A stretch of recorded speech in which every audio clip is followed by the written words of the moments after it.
ngwanga duka sauran 2 course master washing na kaga na ka create wani lungun na shi ke ga master bedroom nan ke ga nanga anya fita wurin master porch nan kenan ka main corridor nan kenan ka main porch to zan shiga cikin agan hall agan dining na nan ga za a buga akan na ga fila su biyu nan ga za a buga akan na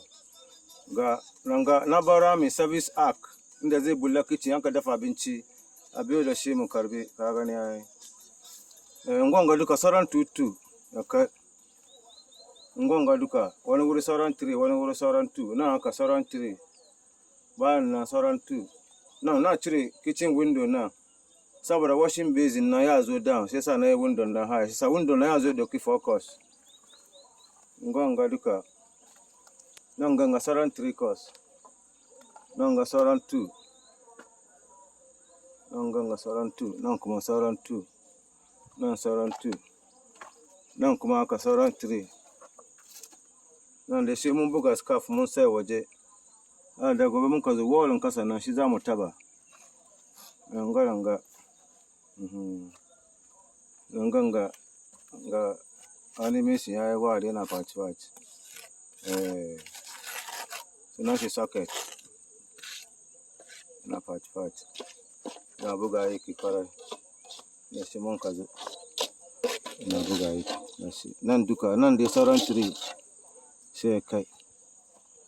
sabin da mun kai kenan zan fita waje sai in gwada maka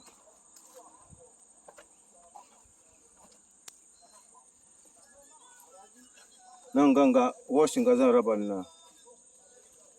nan gane bedroom gudan nan guest nan kagan washing shin nan kagan da kofar yake kaga nan gane toilet and bathroom bedroom biyun kasan nan master wash ke ga kofar fitowa wurin shi ga kofar shiga inside nan sannan ka shiga inside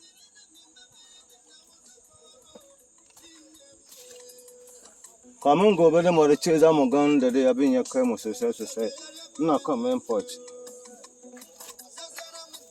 porch ga hallin nan ga entrance first ga shiga first entrance shiga kan hall ga bayan nan ganga nan da bai tashi ba sai gobe Allah ya dan ja da sa da kuma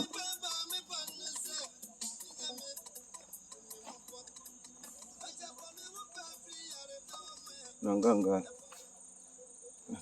tirangane watching master bed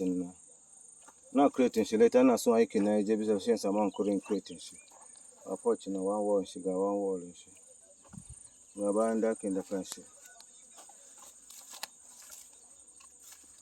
Allah da gobe mun tattaba nan ga duka sha Allah mun tattaba da nan mu zai karshe mu san yanda zamu yi mu buga scarf mu hawa bisa ga bayan nan ga baya an ga mota ya kare ba ya amfaci ba ga bayan nan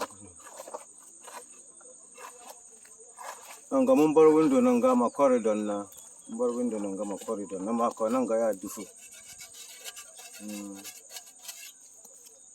bar window nan ma corridor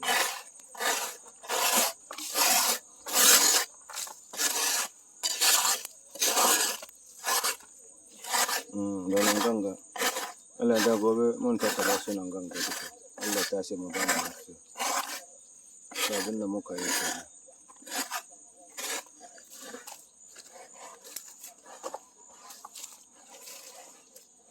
Dakin yaran nan kenan ina bayan shi dakin yara biyun nan ga guda nan ina bayan shi kenan ga guda kuma nan ga an ga porchin kitchen nan kagan kitchen stone nan kaga na cire window nan ga saboda wash and basin kagan outer door kitchen nan haka ndo na ciki na shiga har kan corridor nan. Ina baya kan hallin nan, kan dining nan, ga zuwa kan hallin nan zuwa end.